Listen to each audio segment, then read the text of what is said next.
gonna start right now. A lot of people have been curious about this, but you really haven't given us an answer. And how did you guys come up with the name Less Conspicuous Wallflowers? I mean, that's what a lot of fans like to know. Well, the story I like to go with is we plugged me and Fats's names into a Wu-Tang Clan band name generator.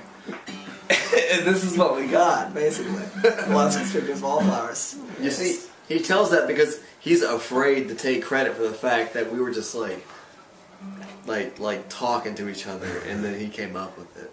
Like, there wasn't a Wu-Tang... Was there... Actually, there was... There was a Wu-Tang Clan name. Okay, then I'm thinking of a different moment. I'm sorry. Okay. Alright. Oh, yeah. I'm gonna go back over here. Wu-Tang Clan. Yeah, that's actually how it happened. That is actually how it happened. So you trace it back to that single moment in music history. We don't need to make music to make money. We just have tons of money. It's really just kind of the essence of purism.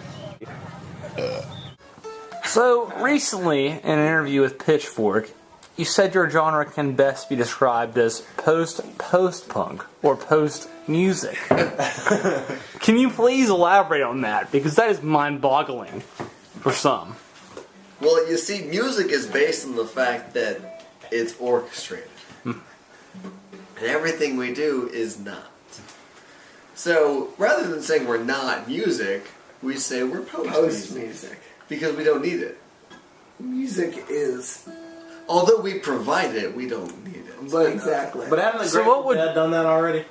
I say... Well, I mean, kind of like part of their name was that they're dead. So, so they kind of suck. No, dude, we don't want to disparage our... I'm not trying to disparage Grateful Dead, but they suck. Well, if you, in fact, you are post-music, then what does it matter? Right? Well, that's kind of... You were something beyond. That's kind of the statement, We man. transcend music. We're doing it, but we don't need to because we've already not done it. You've seen the house, you've seen the money, we just play because we can. We don't need the... Yo, brown sauce, you're fucked up, man. Her breath that had been upon him, you reproachful, a faint odor of wetted ashes. Across a threadbare coffin, she saw the sea held as a great sweet mother by the well-fed voice beside him. The ring of the day in the skyline, a bowl of white china, and my boy Buck Mulligan. We don't think that we make music, we make sound. We just express emotion. Spontaneous overflow of emotion. Of sound. And emotion. And emotion. See, I'm trying to get that through, but he keeps saying sound. I don't...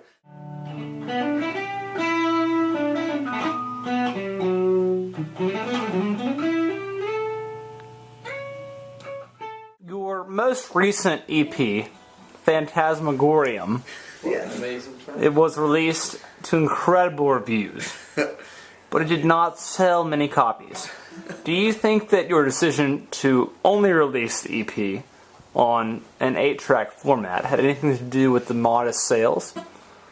Well, I think that releasing it on anything other than 8-track would have compromised the artistic integrity. I mean, it doesn't matter that 8-track is an antiquated technology.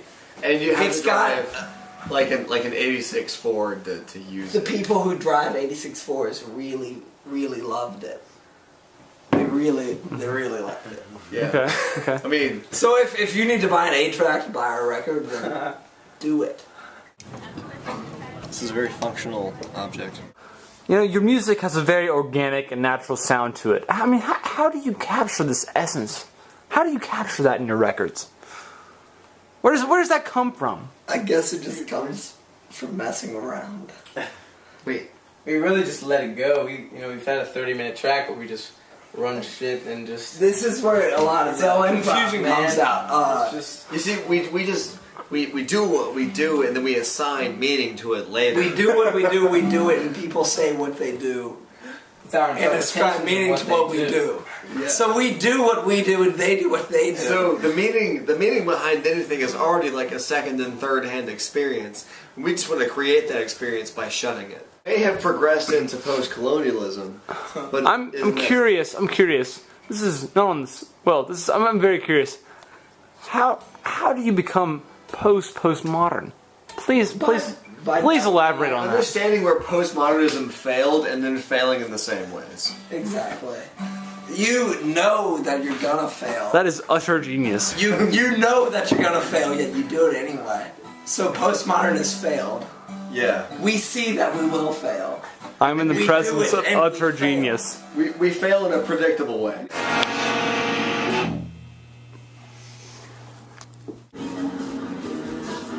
Beat it. Beat it. Beat it. Beat it. Beat it. Do it. You do it.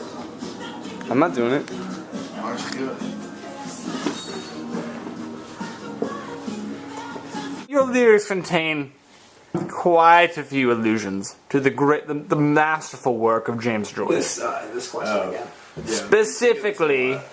Specifically the work of underlined, not quoted Ulysses. After all, it is a novel. Yo, you fucking quoted that? Some people say that lyrics go beyond all illusions and enter the realm of blatant plagiarism.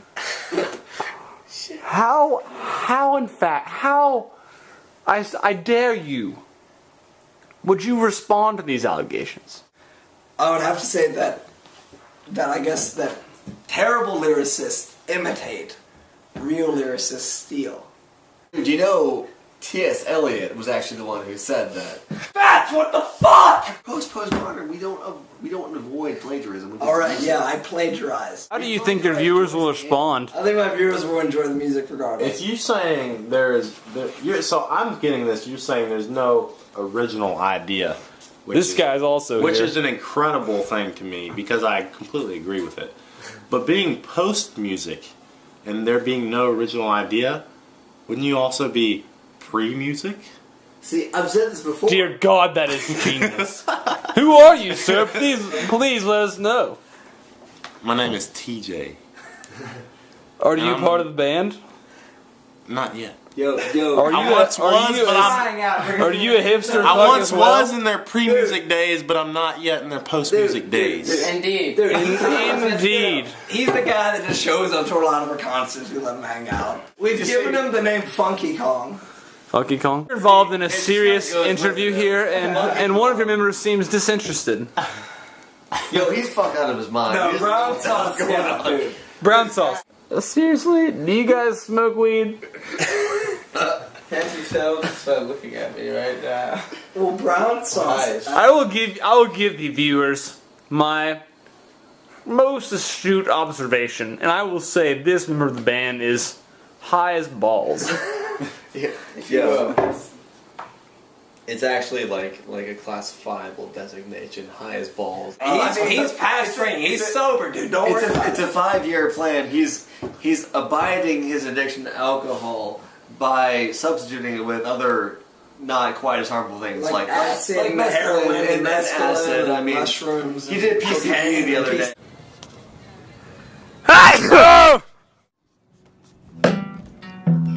Bloom didn't have that problem.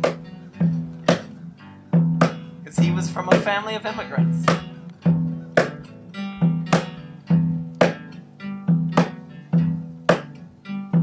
The lady wants you to love her sexual parts. I'm gonna ask a question about the music, which is what, they want to know, you guys, yes. But when it really gets down to it, they're gonna want to know those songs that echo down from generation to generation throughout history. I see that.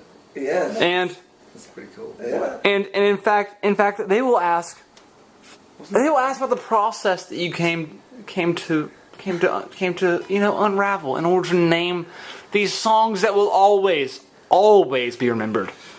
Like what? They will want to know about the song. They want to know about the song "Plaster Walls Painted Black." Where did that come from? Where did pissing off the originals come from? What in fact inspired you people? Inspired this band of genius? Well, it's a combination of just social commentary and like exposition of cliches. So like pissing off the originals, it's like the original saying eventually becomes cliched because everyone knows so we it. piss on it. So no, we don't piss on it. We piss off it. We Okay. piss it off. We just make it angry. Yo, brown sauce, where are you going, man? Some drugs.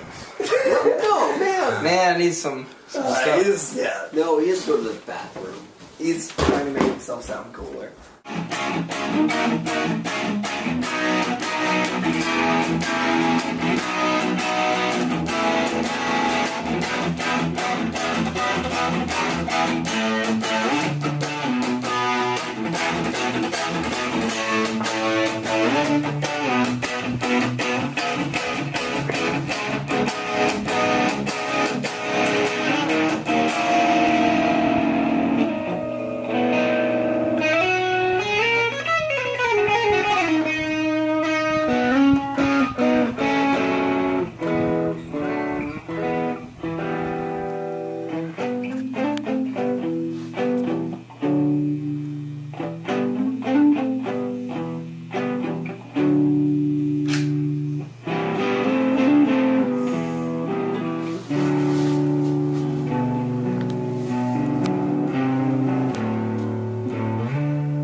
Fuck it right, man.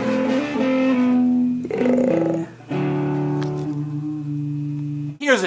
It's a toss-up. It's a softball question, if you will. All right. Okay. We can knock A it. true underhand softball toss from a sophomore in high school kind of thing. We get some of this, but like, we don't usually answer them. How in fact, where and how? Describe the circumstances. How did you guys meet? Dude, you want to tell us? I'll tell the story. Okay, so I was Eastern Virginia beat poetry champion 3 years running. Then Fats came in here, 27-year-old who loved middle school beat poetry. He saw me, and I saw him in the audience, and I was like, this dude will be a collaborator for years to come. He showed me the collaborator of all collaborators. Yeah. Like Michelangelo and Walls. I was 13 years old playing in some of the toughest bars in Eastern Virginia. And all of a sudden, this crazy, coked out dude comes onto the stage and starts dancing like wildly. And we're like, holy shit, who is this guy? And it was Brown Sauce.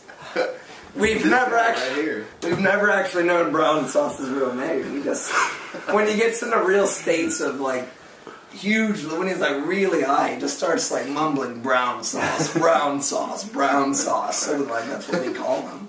People make cast judgments because clearly, I mean, he's about 6 years younger than I am, and you could call We're that. like 14. But like 14. And like, I don't deny that. I kind of embrace it. I think is what brings the LCWs together, man. Truth. He saw a champion, he saw a genius in the making, and He he decided decided to join them. Fans really kind of appreciate that. Yeah. They understand that when genius meets genius, it's And crazy dude in the audience. crazy dude in the audience. It is sometimes uncanny Exactly. that they might connect and create what is possibly the greatest music of our time. I hipster, you fucking hipsters better get this. The audience nods in agreement.